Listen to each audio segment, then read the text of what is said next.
د صحابه کرامو هغه حالات ځان ته موږ را مخې ته کړو. حضرت ابوبکر صدیق رضی الله تعالی عنہ د تاجر و د کپڑے کاروبار کو کپڑے کاروبار وکاو. کله چې د خلیفہ شو د نبی علیہ الصلوۃ والسلام د دنیا د تشریف ولونه چې کله د خلیفہ شو نن له خلیفہ شو سبا شنو ابوبکر رضی الله تعالی عنہ خپل کپڑے خپل صادری په وګ باندې راغستي بازار تر روان دي. ابوبکر رضی الله تعالی عنہ عمر رضی الله تعالی عنہ مخې ورغی. ابوبکر څه کوي؟ ابوبکر څه کوي؟ یسه کوم ځان له کپڑے خرڅوم نو ویته چې د بادشاہ مسلمانانو بادشاہ شو امیر المؤمنین شو. امیر المؤمنین شو نو ولګیړه بچی می بس غواړي نه سبا خوري نه زه به ځان خپل کار کوم نه بادشاہ شم نو څه چلو شو. عمر رضی الله تعالی عنہ ته فرمایلی اخو ټیک تا اخو ټیک دا خو چې تخپل تجارت کوي نو د مسلمانانو دا مسلې به څوک حل کوي. تبه تجارت پسې وځي د دوی مسائل به څوک حل کوي نو یې چلو کما. نو عمر رضی الله تعالی عنہ ته فرمایل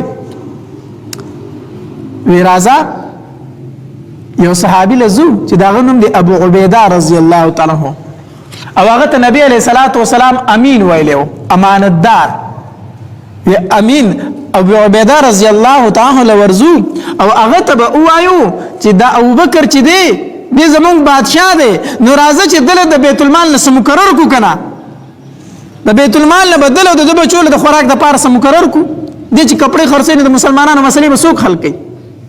ټیک دا دواړه حضرات لاړ ابو عبیده رضی الله تعالی عنہ عمر رضی الله تعالی عنہ فرمایل وی ابو عبیده تا ته پته د ابوبکر پرون زمون بادشاہ شوی دی امیر المؤمنین شوی دی زمونږه د روان د بازار ته کپڑے خرڅې مونږ به د مسلې څوک حل کوي نو دله د بیت المال له وظیفه مقرر کا. نو ابو عبیده رضی الله تعالی عنہ ته فرمایل وی ټیک دا وی د وظیفه د یو عام مهاجر صحابي پشان ده. یو عام مهاجر صحابي ته چې کم شی د بیت المال نه ملاوي هغه به ته ملاوي ګرځي دا یو مهاجر صحابي دی. نو وی ټیک دا د ابوبکر رضی الله تعالی عنہ امیر المؤمنین دی د بیت المال نه دومره وظیفه دغه کوړه ځي چې دی خوري د خزې خوري بس او بچي خوري دک وظیفه د کوړه ځي. یو ورځ ورته بیبي وویل چې زما الوا تړ شوی دی اوس دا د مسلمانانو بادشاہ دی ښا دا خلیفہ وقت دی خزه ورته وی زما الوا تړ شوی دی زما سره پیسې نشته چې تعالی په الوا واخلم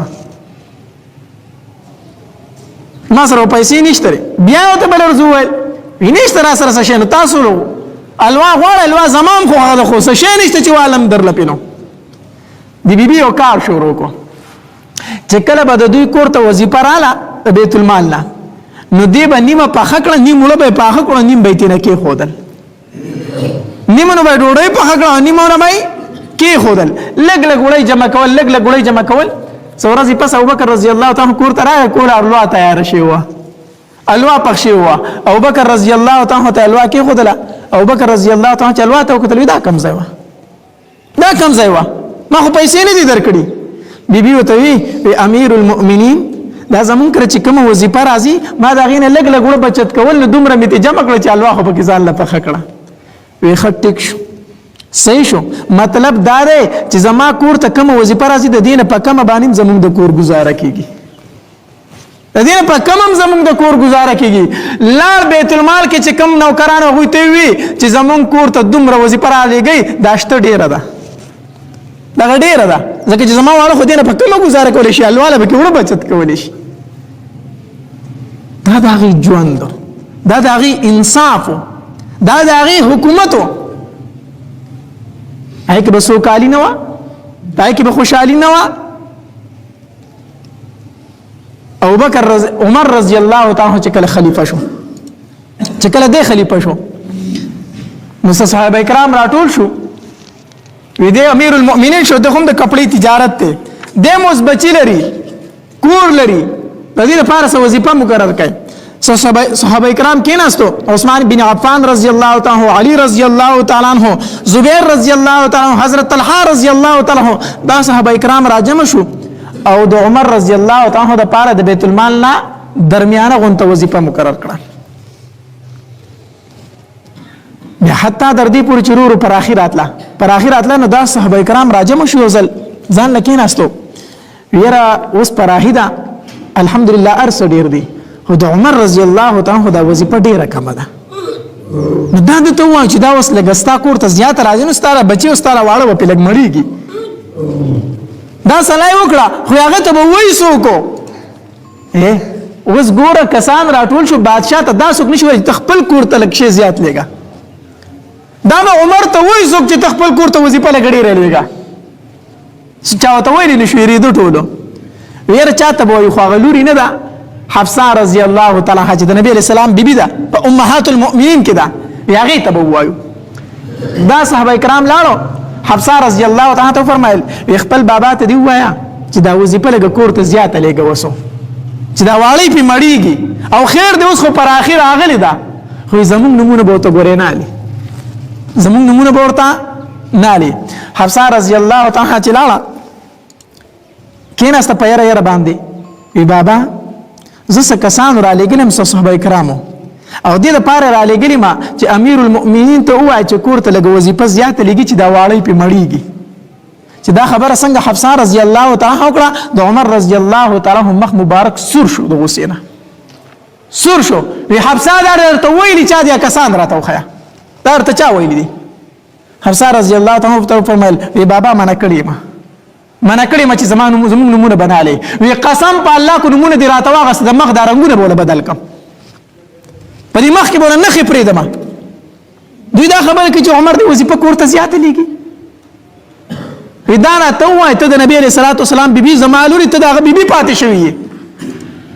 دا راته ووایه چې د نبي علیه السلام بهترین لباس کم یو وی بابا صرف دوه جوړې وي چې د جمعې مانځه ته به یې اغوستي او د بار نه به چېرته وفد راغی نو هغه جوړه به یې واغوستله.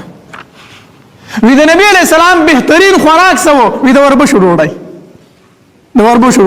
صرف یو ځل خو غوړه ډوډۍ خوړلې وه چې هغه هم په شلوم باندې مونږ غوړه کړې وه چې هغه نبي علیه الصلاة والسلام په خپله مبارک وخوړه.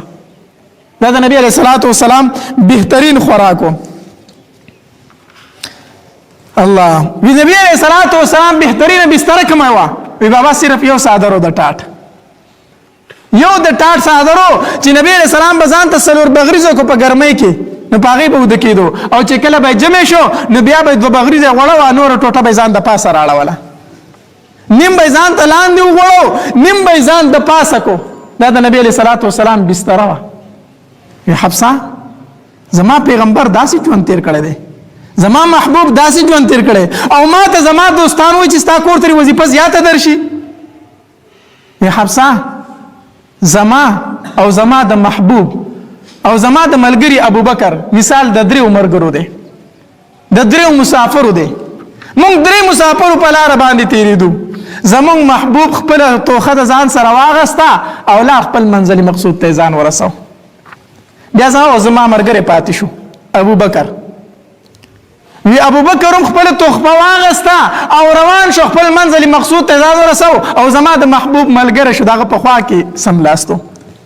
حفصه زما ملګرو ته ووایه چې یو عمر پاتې شوی یوازې عمر د دغې ملګرو په لاره باندې روان دی نو که په دغې لار خو د خپل ملګري سره به ملاقات وکړي او که د دغې لارې نه کوږ شو نو ملګرو ته به ګورې ونه رسي. زما ملګرو ته ووایه د عمر داسې ښکلي بیانات او واقعات اورېدلو دپاره زموږ ماجد اسلامیک سټوډیو 11 چینل سبسکرایب کړئ او घंटे والا نشان هم کلیک کړئ چې همیشه داسې واقعات او بیانات ستاسو مخې راځي.